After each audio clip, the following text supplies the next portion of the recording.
dari eksternal ada nggak membuka pintu ke hal politik atau gimana Bang? Saya kira entitas terkecil politik dalam keluarga pun berpolitik. Saya punya anak kecil, 2 orang. Yang adik ini mau nonton TV, dia harus pengaruhi abangnya supaya abangnya ikut kemauannya. Itu sudah berpolitik. Itu sehabis misa, Romo itu pastor itu, pergilah kamu diutus. Itu pesan terakhir di akhir misa.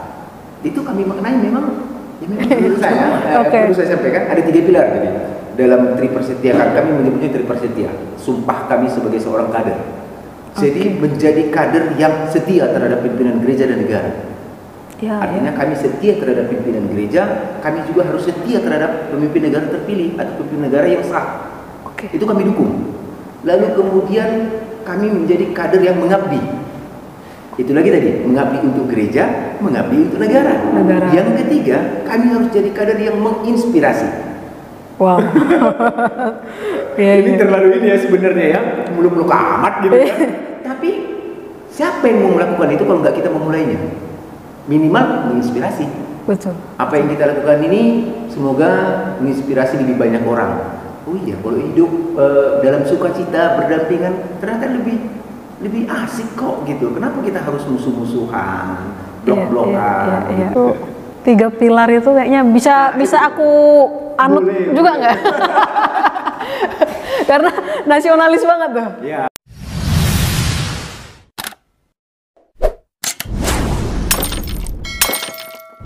Selamat pagi semuanya. Di sore hari ini tetap saya ajak untuk lebih segar lagi. Sore ini kita dihadirkan guest speaker kita yang agak berbeda ya. Lebih spesifik ke kerohanian, aktivis juga. Intinya agak berbeda. Jangan kemana-mana KDK Lovers. Langsung kita sambut guest speaker kali ini, Bang Johannes Sitohang. Ya, selamat sore. Terima kasih. Apa kabar Bang? Baik, puji Tuhan. Oke teman-teman KDK Lovers, sebelum kita lanjut bincang-bincang dengan beliau, kita tetap ikut prokes, tapi agar lebih santai bincang-bincangnya dan teman-teman KDK Lovers juga boleh mengenali Bang Johannes, boleh kita buka maskernya? Boleh. Tapi jaga jarak ya. Ya, izin ya Bang. Oke, Abang sebagai Ketua Pemuda Katolik Kepri ya, Kepri. Sebelum ke sana kayaknya teman-teman KDK Lover mau dengar perkenalan langsung dari Abang, boleh? Baik, terima kasih Mbak Rini. Ya, saya namanya Johannes SM Sitohang, biasa dipanggil Sitohang ya. Sitohang. Saat ini saya Ketua Pemuda Katolik Komisariat Daerah Provinsi Kepulauan Riau. Iya, Ketua. Masih single nggak Bang? Sudah punya tanggungan 2 anak, 1 istri. Sudah ya teman, karena viewers KDK Lovers ini banyak yang single. Oke Bang, salam buat keluarga ya Bang. Terima kasih. Oke, kita lanjut dengan hal-hal yang mengulik pemuda Katolik ini. Saya agak menariknya di sini Bang. Saya pernah sekolah di Katolik. Dan saya pernah tinggal di asrama. Hanya saja mungkin di sana masih masa-masa remaja, kurang paham dengan begini-begini ya, disuruh berdoalah itu rosario gitu.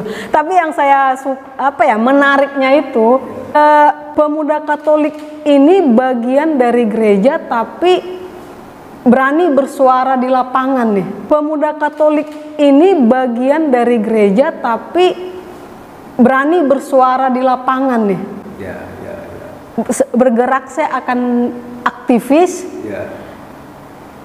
Karena kalau saya pribadi dari pemuda gerejanya saya, kita hanya seperti KKR, ibadah kemana-mana ibadah gitu. Dan saya apresiasi dengan hal-hal demikian. Dan saya berbangga hati bagian dari sana. Tapi saya sangat-sangat lebih apresiasi lagi ketika teman-teman seperjuangan ya, teman-teman Katolik yang berani maju ke lapangan bersuara atau gimana nih? Ini berangkat dari mana nih Bang? Baik, terima kasih Mbak Rini. Jadi gini, supaya lebih mengenal ya. Pemuda Katolik ini bukan organisasi baru. Usianya itu hampir sama dengan usia kemerdekaan NKRI. Usianya. Jadi sebenarnya kami ini cuma melanjutkan apa yang sudah dimulai para pendahulu. Itu yang pertama. Nah, kemudian bisa dicek nanti di website kita www.pemudakatolik.org.id. Ya. Nah, di sana mungkin teman-teman apa istilahnya di sini? KDK Lovers. KDK Lovers. KDK Lovers. KDK Lovers mungkin bisa hunting, bisa searching untuk menambah. Oh iya, Pemuda Katolik itu begini gitu. Concern kita di mana gitu-gitu. Oke. Ya. Nah, kemudian di Kepri ini juga mulainya itu udah sejak 2001 sebenarnya. Di Kepri sendiri ya? Oke. Nah, kemudian ya namanya organisasi memang biasa hilang timbul gitu ya, banyak faktor yang menyebabkan itu. Lalu kita bersama teman-teman punya punya cita-cita yang sama, yuk kita hidupin lagi gitu kan. Khusus di Kepri ya, di wilayah lain banyak yang sangat aktif gitu di provinsi-provinsi lain. Khusus di Kepri ini kita mulai dengan menyebut namanya Reborn, Pemuda Katolik Reborn, karena dia sudah ada sebelumnya. Nah, kevakuman itu supaya kita bangkitkan lagi namanya Pemuda Katolik Reborn. Nah, hingga hari ini kita terus berproses.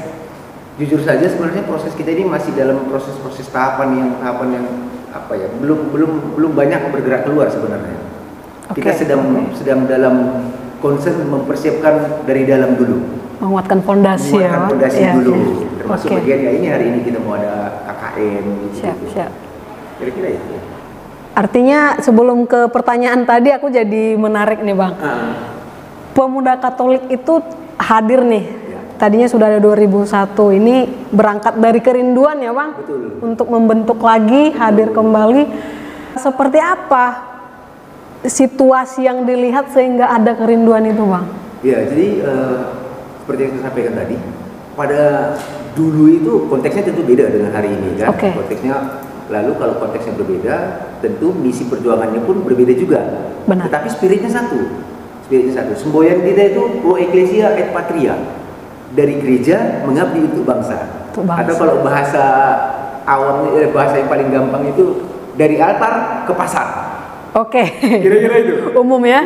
Jadi kita ingin kita ingin kaum muda itu kita ingin kita mewarnai. Kita ingin juga memberi sumbangan atau kontribusi gitu. Untuk sebagai hidup warga negara yang baik, tentu harus ada kontribusi konkret kan. Tapi juga kita kontribusi konkret itu nggak mau yang asal gitu. Ini memang harus kontribusi yang betul-betul nanti menyentuh, bermanfaat, maka harus perlu persiapan. Pada saat nanti kita sungguh-sungguh sudah siap untuk mendistribusikan kader-kader kita. Kira-kira itu. Pemuda Katolik ini dari gereja untuk bangsa ya, dan bangsa. Saya masih tertarik di sini Bang. Prosesnya ini kan nggak mudah untuk menghadirkan kembali. Ini kader yang untuk satu tim di awal itu tentu yang sepemikiran dengan kita ya. Karena saya juga aktif di pemuda gereja saya. Justru orang-orang yang punya kerinduan yang demikian, mudah-mudahan itu hanya di saya. Justru kadang ketika kita ingin menggerakkan satu gerakan, didaunin sama lingkungan gereja tersebut. Lu tahu apa sih gitu? Bisa apa lu gitu? Itu gimana Bang hadapin yang demikian? Itu pasti. Itu di Pemuda Katolik juga kita pasti alami. Ada ya? Pasti alami, pasti. Tentu kalau saya sih menyebutnya memang nafasnya harus panjang. Nafasnya harus panjang, kita punya spirit, kita punya keterpanggilan. Misinya jelas adalah untuk menggalang keharmonisan. Pemuda Katolik ini kita udah sering kerjasama dengan teman-teman Ansor. Nah ini akan menginfluence keharmonisan, kan? Kita upacara bareng hari pahlawan itu, kita upacara bareng dengan teman-teman Ansor, dengan teman-teman Banser di makam pahlawan. Nah gitu ini kita ini menginfluence gitu, menginspirasi orang banyak gitu. Paling tidak itu yang bisa kita lakukan. Membuat keharmonisan. Membuat keharmonisan. Pesan-pesan itu yang ingin kita sampaikan. Kira-kira gitu. Sederhana ya, sederhana tapi kayaknya dampaknya luar biasa. Mudah-mudahan. Terus Bang, ketika kita sudah Abang nih sama tim-tim teman-teman yang lainnya sudah hadir lagi membentuk menggerakkan Pemuda Katolik ini, Sampai yang saya tadi disampaikan oleh Abang, ada tahap-tahapan nih, tahap-tahapan. Di setiap tahapan itu tentu ada kendala apa-apa gitu. Nah, yang menjadi pertanyaan saya begini Bang, ada nggak hal-hal yang diambil dari setiap tahapan itu kayak seleksi apa gitu untuk ketujuan tertentu nanti gitu Bang? Ya itu pasti. Saya kira di organisasi manapun atau di community manapun, saya kira kita semua sepakat lah ya, ada seleksi alam, gitu kan, ada keterpilih. Banyak yang mau, tapi sedikit yang terpilih, kira-kira gitu. Saya kira itu umum lah ya, umum.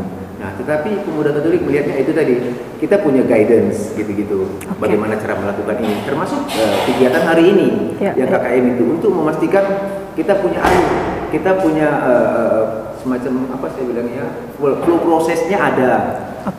Dari sana mungkin ya memang butuh waktu tadi, napas panjang tadi, kita tahu kita udah di mana, realisasinya apa, bisa mengukur gitu. Betul.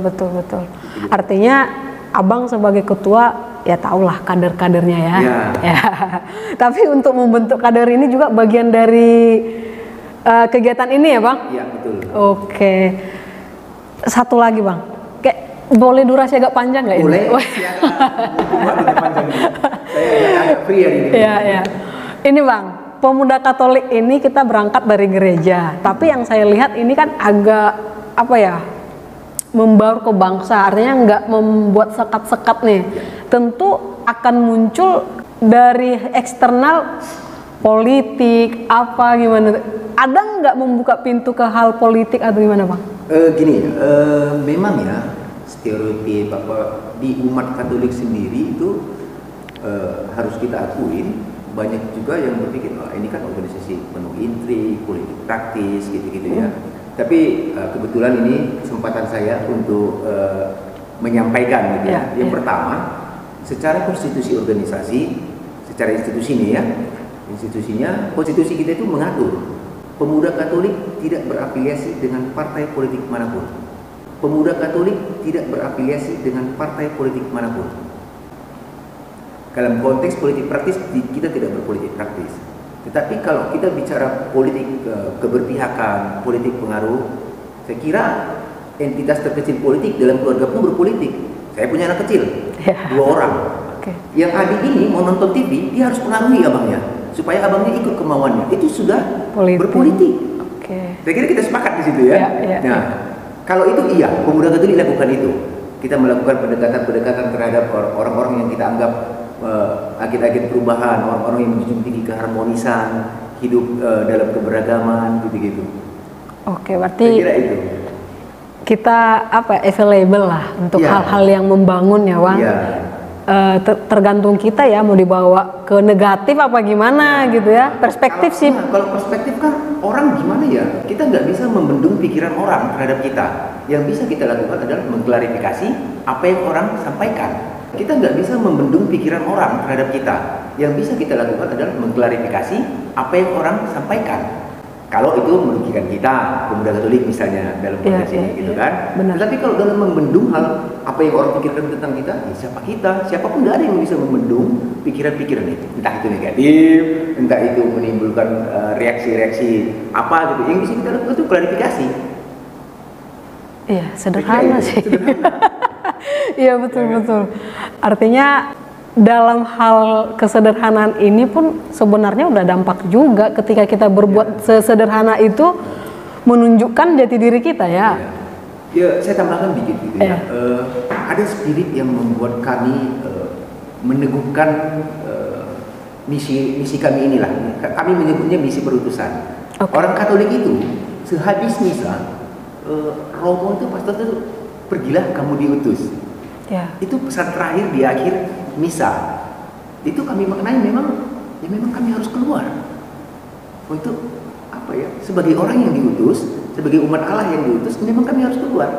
Cuman harus ada pola, harus ada cara yang baik supaya diterima semua orang, supaya ya itu tadi memang harus terlatih dulu gitu, jadi nggak asal-asal.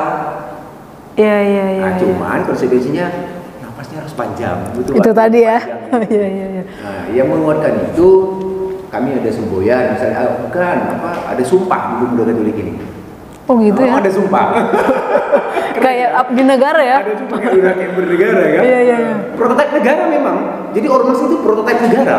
Oh iya? Iya kan? Ormas ya. Nah, saya tadi masih tersetel di otak saya gereja melulu nih. Menurut saya, perlu saya sampaikan ada 3 pilar jadi dalam Tripersetia. Kami menyebutnya Tripersetia. Sumpah kami sebagai seorang kader. Jadi menjadi kader yang setia terhadap pimpinan gereja dan negara. Artinya kami setia terhadap pimpinan gereja, kami juga harus setia terhadap pemimpin negara terpilih atau pemimpin negara yang sah. Itu kami dukung.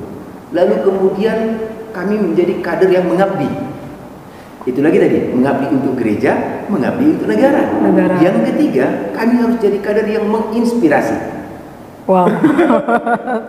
Ini terlalu ini ya sebenarnya ya, muluk-muluk amat gitu kan. Tapi siapa yang mau melakukan itu kalau nggak kita memulainya? Minimal menginspirasi. Betul. Apa yang kita lakukan ini semoga menginspirasi lebih banyak orang. Oh iya, kalau hidup dalam sukacita berdampingan ternyata lebih asik kok gitu. Kenapa kita harus musuh-musuhan, blok-blokan, gitu. Saya kira gitu. Tuh, 3 pilar itu kayaknya bisa aku anut juga nggak?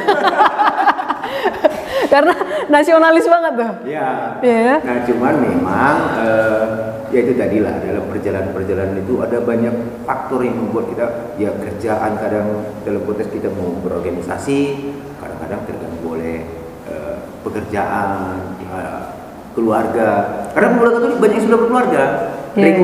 Rek usianya itu menjadi kader pemuda Katolik 17 sampai 45 tahun. Oh iya, kan? Gitu ya. Jadi banyak saya sendiri sudah punya anak 2 gitu. Iya. Tapi harus banyak aktivitas pula di pemuda Katolik. Sibuklah punya urusan di rumah, punya urusan di kantor. Lah kok menyibukkan diri di pemuda Katolik. Kadang-kadang gitu kan. Oke. Nah, di situ saya mau kesempatan saya menyampaikan inilah kesempatan kita meneladani apa yang Yesus berikan teladan kepada kita. Apa itu? Sacrifice, pengorbanan. Iya kan? Pengorbanan, sacrifice. Cuman itu kemenangan. Itu teladan yang kami tangkap gitu. Nah, itu tadi balik ke 3 pilar tadi. 3 pilar. Menjadi kader yang setia, menjadi kader yang mengabdi, menjadi kader yang menginspirasi. Ini kayaknya kalau dipublis bisa Katolik semua. Saya baru tahu nih. Gitu ya? Iya, karena itu tadi. Ya kami terima kasih ada kesempatan diberikan kesempatan begini. Kami punya kesempatan untuk menyampaikan ke halayak ramai ke teman-teman KDK Lovers khususnya. Bisa kami diberi ruang, kami diberi kesempatan untuk ini loh pemuda Katolik. Nah, mungkin di antara KDK Lovers banyak pemuda Katolik. Iya, benar. Ayo monggo gabung ya. Kita sama-sama berjuang gitu-gitu. Menjalankan misi perutusan kita. Gitu. Luar biasa ya. Saya agak tercengang teman-teman. Karena benar, mungkin saya juga mengenali Tok Roy yang juga orang pemuda Katolik. Ya, Roy salah satu pengurus di provinsi. Saya ada beberapa kali bahas Katolik dan saya suka gitu. Artinya cuman yang pilar yang 3 ini belum disampaikan ke saya. Kebetulan ketemu ketuanya ya, disampaikan. Oh iya, luar biasa ya. Saya sungguh berterima kasih untuk momen ini. Lebih dalam lagi boleh ya Bang? Boleh. Ketika 3 pilar tadi nih Bang, kita kan ini kan kayak PR ya buat pemuda Katolik, buat bangsa nih. Melihat situasi bangsa kita, aku pikir peran pemuda Katolik ini yang sangat dibutuhkan ya. Ada nggak hal-hal yang dilakukan, peran-peran yang lebih spesifik untuk bangsa gitu dari pemuda Katolik ini Bang? Nah itu kayak hari ini misalnya KKM itu sebenarnya dalam rangka itu. Jadi kita mau memetakan yang happening itu apa sih, hot issue itu apa. Lalu kita nggak mau asal-asalan merespon itu. Harus konsepnya apa? TSM ya, terstruktur, sistematis, masif. Jadi kalau kita mau mengkampanye sesuatu, misalnya yang kayak tadi Mbak Rini lihat ada penugasan tentang rancangan undang-undang perlindungan ketokohan misalnya gitu. Nah kita harus ini dulu, collecting data dulu, jangan asal mengomentari pemerintah, mengomentari asal bunyi gitu. Kita nggak mau, harus punya datanya mana, gitu kan? Analisanya apa, kajiannya mana. Lalu kalau itu semua sudah terkolek dengan baik, kita yakin itu kita sudah berada di jalur yang tepat, rekomendasinya pun enak, kita pede. Iya. Gitu. Nah, itu dari hal sisi rekomendasi. Dalam hal pengemasan untuk ke halayak ramai, mungkin kita juga bisa support pemerintah dalam hal ini. Ya kan, kita kampanyekan dalam kemasan-kemasan milenial mungkin. Ini loh maksudnya apa itu perlindungan tokoh agama itu gitu. Iya. Nah, jadi kita masih berproses itu. Iya. Saya kira itu. Ini yang saya ikutin berarti kayak ngajak kader pemuda Katolik itu lebih berpikir kritis lagi ya. Lebih berpikir kritis, membuka diri, kemudian open mind lah. Yap. Itu sih karena termasuk saya pribadi nih Bang, sangat agak gelisah dengan generasi sekarang yang malas berpikir. Ya nggak sih Bang? Ya, nah, tapi kita kan nggak bisa cuma mengeluh kan? Iya betul. We have to do something. To do something, ya kan? Setuju. Let's make something. Yep. Ya, saya agak tertarik ya ke Katolik ini. Mungkin kalau Katolik udah langsung join ya. Iya. Benar. Karena spesial ya, agak istimewa Katolik ini. Serius Bang. Karena memang saya banyak di lingkungan Katolik dan yang berani sekritis ini sebenarnya ya kalau boleh jujur dari semua teman saya yang paling sampai Alkitab aja dikritisi itu Roy Sitanggang. Dan saya pernah berdebat 3 hari 3 malam sama beliau. Begitu ya? Iya. Tapi sebenarnya gini ya, mungkin agak sedikit berbeda. Iya. Orang Katolik itu pada umumnya paling malas baca Alkitab. Pada umumnya ya, karena memang yang tekstual begitu paling malas. Iya. Apalagi ajaran gereja Katolik itu, gereja Katolik itu punya 3 istilahnya saya bilang pilar berdasarkan kitab suci, tradisi suci, magisterium. Magisterium ini otoritas tafsir Alkitab. Oh, multi tafsir gitu ada ya? Itu saya tidak berani sesuka hati karena ada otoritas yang kayak ada indikatornya gitu. Iya. Penafsiran tersebut gitu. Nggak bisa sembarang orang. Makanya orang Katolik pada umumnya jarang yang nyampaikan firman sendiri pada kitab Alkitab doang gitu. Berarti memang diajarin ya dengan untuk diajarin dong. Pasti diajarin. Ini berbeda banget, Bang. Ya? Serius. Ya, berbeda banget. Kalau boleh jujur, kalau di gereja saya dan ini referensi ya buat teman-teman KDK Lover, bukan untuk kita mendeskripsikan yang lain, enggak. Kita berbagi di sini. Artinya kita discuss nih. Kalau saya pernah nih dalam pemuda gereja saya, ketika kita ini maksudnya apa sih gini-gini kan Alkitab tuh. Malah kita dituntut untuk ya udah sih percaya aja gitu. Kita dituntut auto gitu, tanpa memahami lebih dalam lagi. Ada lebih ke iman lah. Imani aja deh gitu. Gitu. Ini sangat berbeda loh, Bang. Ya enggak sih? Dan saya ya puji Tuhan ya, kalau memang kita udah punya dasar iman yang baik, ya baiklah itu. Kalau kacau gimana? Nah itu Kristen banyak yang mengalami hal yang nggak sekuat itu gitu loh. Ya, kadang-kadang gitu kan, kita dunianya sekarang kan medsos gitu ya. Saya kadang-kadang cukup ini mungkin pandangan kami melihat perdebatan yang nggak ada manfaatnya menurut kami gitu kan. Malah memperkeruh suasana. Misalnya nih perdebatan tentang dikutip ayat kitab tentang ini lalu cocok logi gitu. Nah kalau kami merasa siapa saya? Karena itu tadi pilarnya gereja Katolik ada magisterium, ada otoritas yang hanya otoritas ini yang bisa menafsirkan isi kitab ayat suci tersebut. Karena kitab suci itu buat kami ada konteksnya pada zaman itu bagaimana. Kita nggak bisa semau gue gitu. Betul. Terus lu misalnya kita berdebat nih, terus lu bikin statement apa berdasarkan ayat ini, itu buat saya cocok logi. Menang-menangan doang gitu. Betul. Dan itu banyak terjadi loh. Iya, menang-menangan. Iya, benar. Dan buat kita itu, kita nggak begitu gitu. Iya. Nggak apa-apa nih kalau di meja diskusi, yang penting gua nggak cocokologi gitu ya. Iya, kenapa? Iya. Suat gitu. Emang kita mati? Wah. Masuk neraka? Siapa bilang? Emang situ pernah ke neraka? Iya kan? Gitu. Ini luar biasa ya Bang. Sesederhana itu tapi. Sesederhana itu. Iya. Kita aja yang mempersulit sih. Banyak Bang mempersulit itu, situasi itu banyak dipersulit oleh orang yang apa ya kalau istilah kami ini kaum Farisi nih yang tahu firman tapi nggak implementasi gitu. Itulah yang pemuda Katolik lakukan. Mungkin dengan kita melihat itu sebagai sebuah fenomena lah saya bilang ya. Bagaimana peran pemuda Katolik itu yang harus kita siapkan. Bagaimana mengcounter ini dengan baik, tidak menyinggung orang, tidak melukai orang, tetapi kita kemas dalam iya juga ya, benar juga ya teman-teman Katolik. Kira-kira itu misi kita itu. Ya. Gak usah deh ribut-ribut gitu. Ya.